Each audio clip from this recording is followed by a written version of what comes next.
Welcome to Talking Feds One-on-One, deep dive discussions with national figures about the most fascinating and consequential issues defining our culture and shaping our lives. I'm your host, Harry Littman.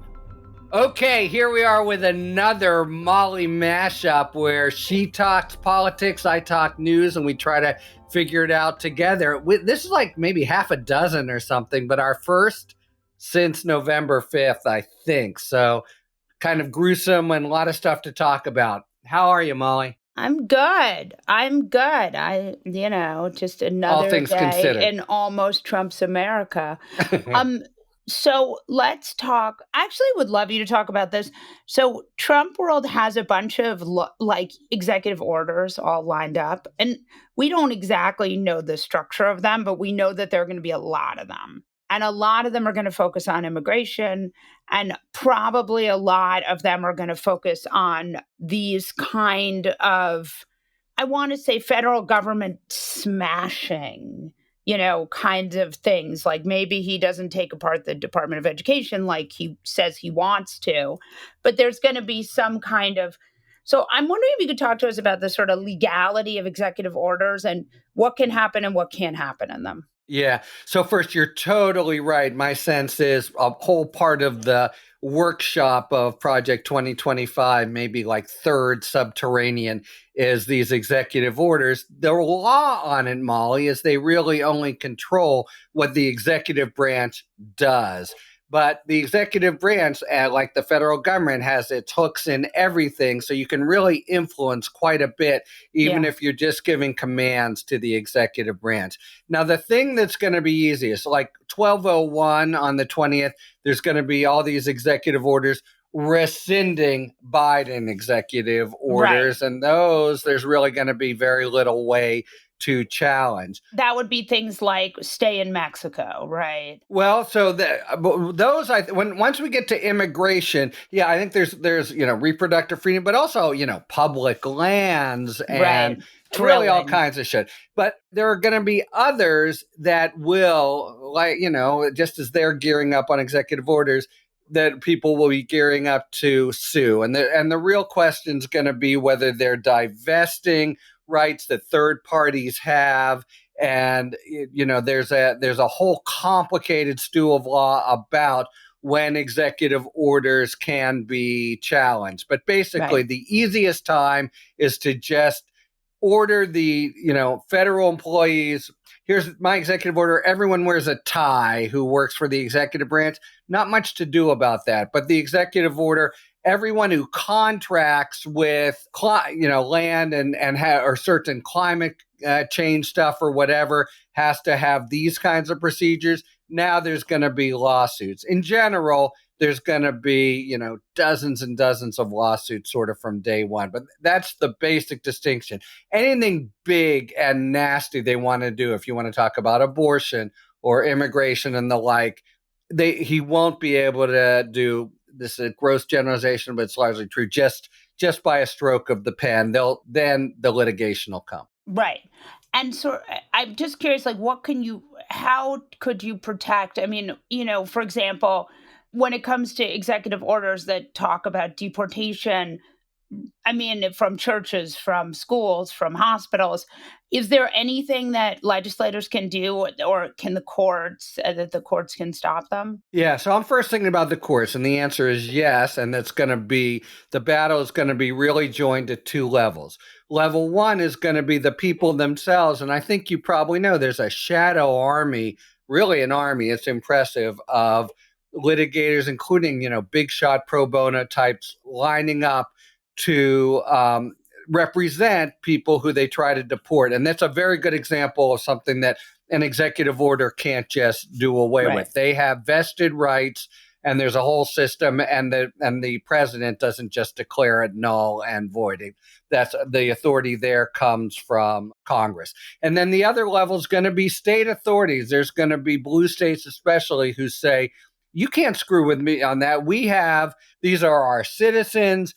When you do this, it's going to really affect our economy. We have standing to challenge it, and there's going to be big court battles. Now, something like this, it's probably going to work its way up to the U.S. Supreme Court, and you always hold your breath there. But it's not going to be the, just unilateral action by court. There's, states have a stake, a real stake, and also the potential deportees themselves. And that's leaving aside what can states do to gear up actual legislation. That could be a really big battle. You've seen that the Trump guys, the border czar, says that if anyone tries to harbor immigrants, we may come after them criminally under federal law. This is going to be ugly Civil War Reconstruction shit that we're going to kind of a shameful episode, I think, in the history books. All right, my turn. So since the 5th, and not just me, but I mean, people I respect have been really out there saying it is happening. Look at the FBI, look at the media, look at the nominees. It's happening here and now. And it does feel like it's hard to get the message through. You've made some comments about the Democratic Party and its friendliness is one way you put it, but it's certainly not being a kind of really vehement opposition party. To what do you account the fact that there's basic indifference to what I really believe, objectively is the beginnings of the, degradation of rule of law, constitutional democracy? Well, I think there are two problems here. One is that Donald Trump has not taken office yet. So I think it is really, I'm not defending Donald Trump by any stretch of the imagination, but we're not there yet, right? He's not president yet. I mean, he's acting like he's president and he may shut down the government, but he's not actually president. So I think part of my thinking, at least when I think about how to talk about Donald Trump's assault on democracy, which we think is coming, and he's certainly... We think is here. Right. But he's not in office, right? He has cabinet picks that are ranging from unserious to scary. And some are okay, like Marco Rubio. Don't agree with him, but hard to imagine a world where Marco Rubio... Grown up. Yeah. But I think that, until he starts doing things, the promise of doing things is not the same as doing things. And so I do think that is reasonable. I also think people are exhausted. Where I would fault Democrats, if you want to get into faulting Democrats, which maybe you don't, here's what I would say. Democrats did much better down ballot than they probably deserved to, considering the anti-incumbent headwinds. But I would also say they lost some races they shouldn't have lost, like that Pennsylvania Senate race. Also, they lost all of the swingy states, so every single one. So then they lost by 1.5 points, which is, in this polarized world, quite a lot. So I would say if you were to pause and sort of be reflective of this, there was clearly some problems with Joe Biden that were not addressed soon enough. And that, maybe it was a messaging problem, maybe it was an inability to transmit the economy that was really humming along under Biden, a way that maybe perhaps Democrats were not good enough at addressing the problem of inflation, explaining it in a way that was helpful for people, whatever. There are any number of reasons. The other thing that I would say that I think is really important is Democrats said when they were running, they said that Trump is an existential threat against democracy. Now, I absolutely 100% believe that. But then if Donald Trump is an existential threat against American democracy, then every single thing you do should be, when you're a Democratic legislator, should be at least, you still have the Senate and the presidency and a very close margin in the House, should be trying to safeguard those norms and institutions and not, say, worrying about the country's bald eagle and making sure that becomes the bird, or worrying about, if you think that this is D-Day, I don't mean real D-Day, I mean philosophical D-Day, then you should be thinking about the ways in which you can protect the norms and institutions. So they haven't had the follow through, you think, huh? I think you can't make that case unless you are convinced, unless you really believe it. And if you really believe it, then you should not be doing bald eagle bills. You should be doing protecting the sort of even just the nuts and bolts of democracy. You should be breaking glass, right? Yeah. Not even breaking glass, because remember, you have one party that believes in norms and another that doesn't. So, but at least at the very bare minimum, safeguarding the things we hold so dear. Amen. Okay, your turn. My question is, you have an enemies list. You have a very, very distinct possibility that Kash Patel could end up in charge of the FBI. How much, you and I, we're probably not on the first, second, or third list, but we're probably somewhere on a list somewhere. So what kind of protections, and I'm certainly not asking this question for myself, what kind of protections? If the guy happens to... Yeah. Right. If your name rhymes with Holly, what should you be doing? Okay, very personal question. And I myself, so I tend to agree. I've just determined to try to live my life, and I think they'd have to be digging really deep before my name would come up. That said, I have now a somewhat robust defamation policy, so that if I get hit with a bogus defamation lawsuit, and that's really about nuisance value and making me spend a lot of money, that money will be spent out of insurance. God forbid I get hit with a legitimate one, but that's sort of on me.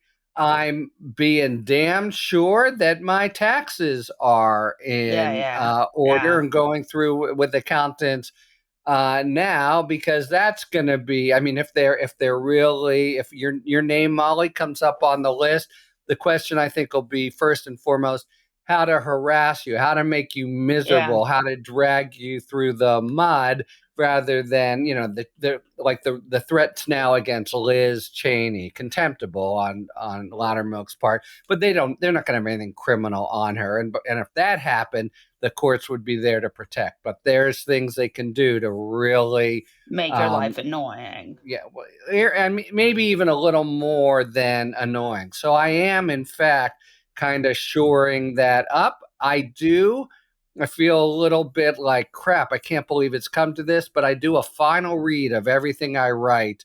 And for the lay people out there, when you think about defamation, you think about statements of opinion versus statements of fact. And I just have in my mind red light, green light, sort of all the way down. But that's all. I mean, I do think we've seen this part of what your last answer was, media really being, cowed and kind of tacking his way because of fear of what they'll do.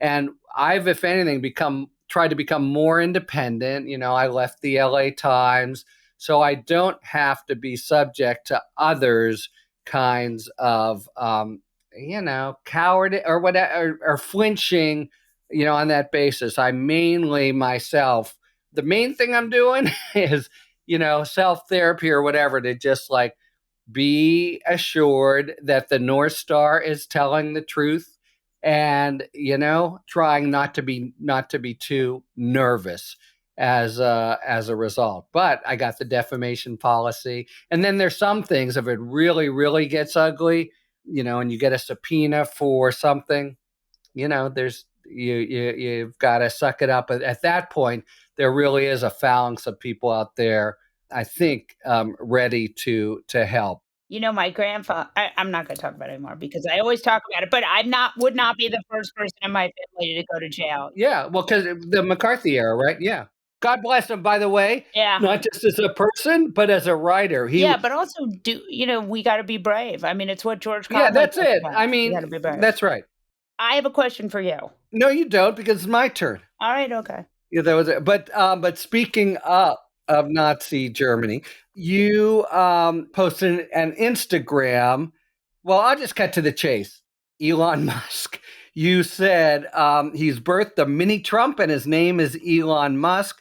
I wonder if you see it, but I wonder more. This is a little less politics and more psychology, but like, what is the deal there? Is he gonna, regret it down the line? Will Trump turn on him? Is he, a Yes, patriarch yes, making yes. like Russia? What's the deal? Well, let's look to Trump 1.0, Yeah. right? So, who were the people who surrounded Trump in Trump 1.0? And why are none of them helping at Trump 2.0? Yeah. I Right. mean, that's the thing. It's like you don't have None of to. them I are mean, back. I guess that's right. Huh? Good. right? Rudy is whatever and losing his rings, his Mine. Yeah. right, but he's also losing his, like, he had World Series rings or something. I mean, his watch collection. So you got Rudy, you got Mike Pence, not the vice president this time. Uh, no, I mean, these people are all gone. So I think the question is, and even like, yes, certainly some people like Roger Stone and Steve Bannon, but those guys are on the outside. People on the inside, Mark Meadows is gone, right? I mean, Susie Wiles is new. All these people are new. So, look, for now, there is this alliance between Trump and tech bros, but you could see a world, right, where everything Trump touches dies, right? Where the people, it tends to be the people in his inner circle tend to go. And even like Mike Johnson, you could see Mike Johnson's having a lot of trouble now passing the CR. Looks like they're going to break it up. Looks like there's going to be some government funding. It's hard to imagine. I mean, Trump is not super loyal.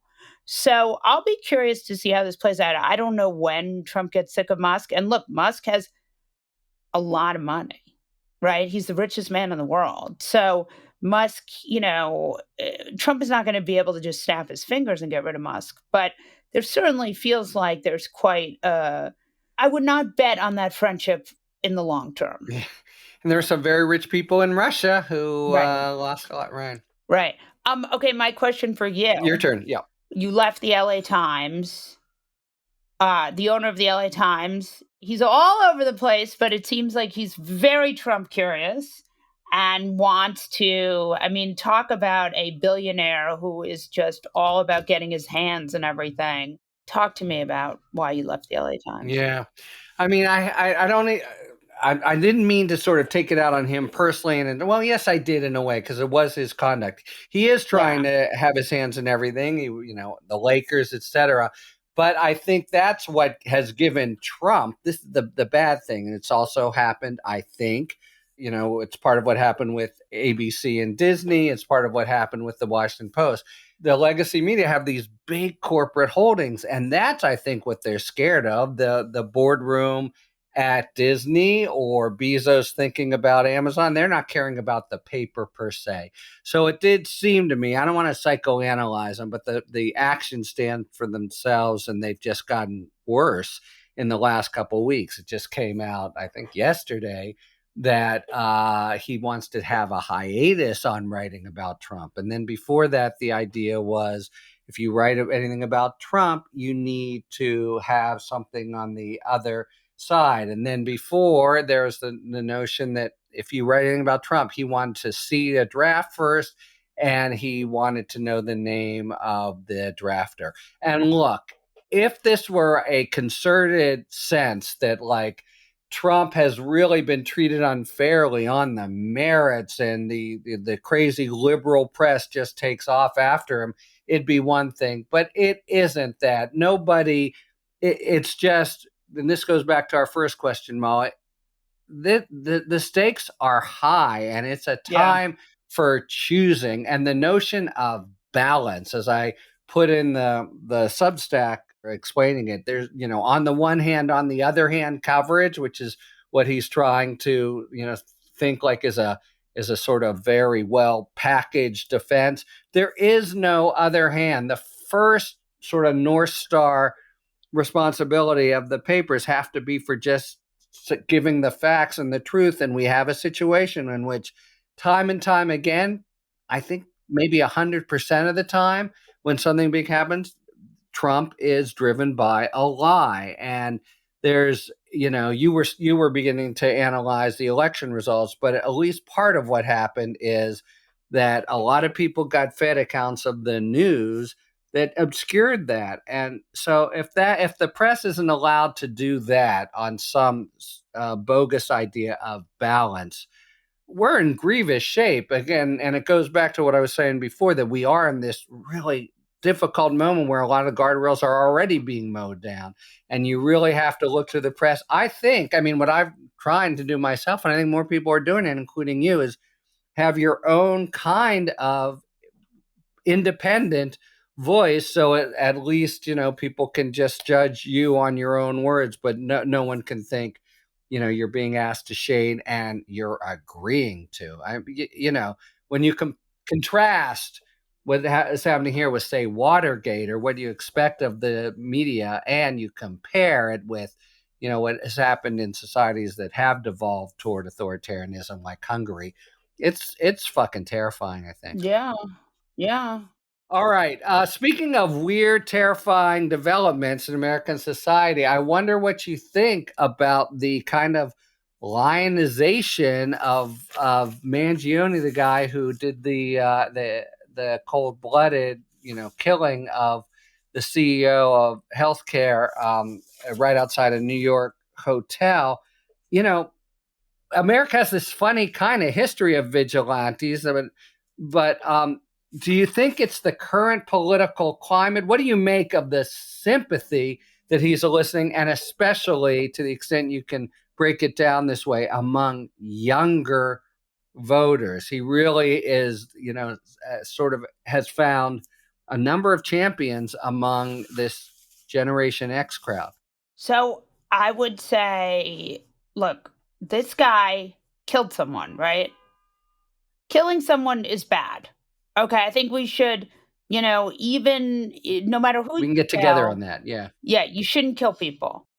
Now, I'm not going to say but. You're not. Yeah. What's the next word? We're listening hard. You can't say killing people is bad, but you can say the fact that this is met by cheering is a sign. It's two things, I think. One is it's not a good sign for where American society is right now, right? Because you have a lot of people who are feeling very disenfranchised. This is not a healthy, people being delighted that someone has been murdered is not a sign that society in America is humming along in a good way. Right? It's like having a fever, right? Something is wrong. Yeah. I would add that I also think one of the things that breaks my heart is that there's a lot of populist sentiment, and Democrats were unable to make the case that they were the populist party. So you had Joe Biden pouring money into things that would lessen the inequality in this country. And because they were unable to transmit that, voters went and voted for a billionaire oligarch. Exactly the opposite of what at least they seem to want. So that is a failure on the part of the Democrats. It's also a failure on the part of the voters. It's sort of a failure everywhere. So in my mind, the heartbreaking thing about it is you have people who are really suffering in this country, because nobody celebrates a murder unless things are really bad. So that's number one. And then I would say the worst part is they're really suffering, and so they decide to elect someone who will only increase their suffering. And in my mind, that is the tragedy of where we are right now. I'm thinking of, when you think, I wrote about this week for Vanity Fair, like so many of Trump's policies and are, reenacting these zombie laws, right? Victorian laws about, anti-pornography, sort of that kind of thing, or laws that are able to kind of put people who are enemies in camps, or to jail them because they are representatives of the country that you're at war with, because they come from those countries. So much of this is sort of Victorian era, or even, World War I, or 1812, the War of 1812, the Alien Enemies Act. so many of these laws are laws from another time, right? Trumpism functions in an idea of bringing America back to a time that never existed. And so I would say, in my mind, the thing that makes me the saddest is you have all these people who are hurting so badly, and the thing they did is something that's going to cause them more pain. It's a really nice point. It's a time of enmity toward the other.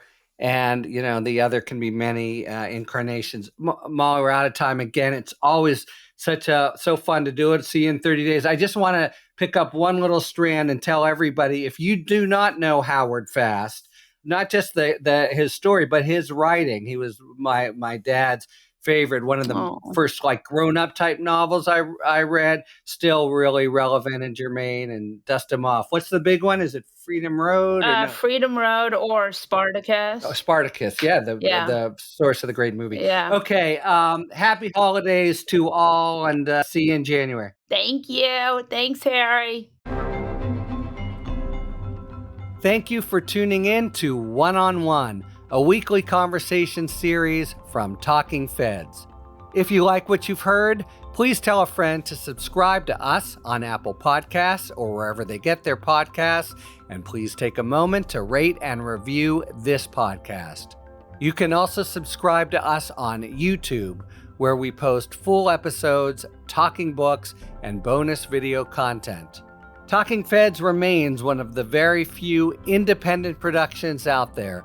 So if you like the work we do and are inclined to support the show, joining our Patreon is the best way to do it. Plus, you'll get tons of perks like free access to my LA Times op-eds and the chance to join monthly live Q&A sessions. Thanks for tuning in, and don't worry, as long as you need answers, the Feds will keep talking. Talking Feds One-on-One is produced by Catherine Devine, associate producer Gabriella Glick, sound engineering by Matt McArdle, Rosie Dawn Griffin, Hamza Mehendranathan, David Lieberman, and Emma Maynard are our contributing writers. Production assistance by Akshaj Turbailu and Genesis Magpayo. Our music, as ever, is by the amazing Philip Glass. Talking Feds is a production of Delito LLC. I'm Harry Littman. Talk to you later.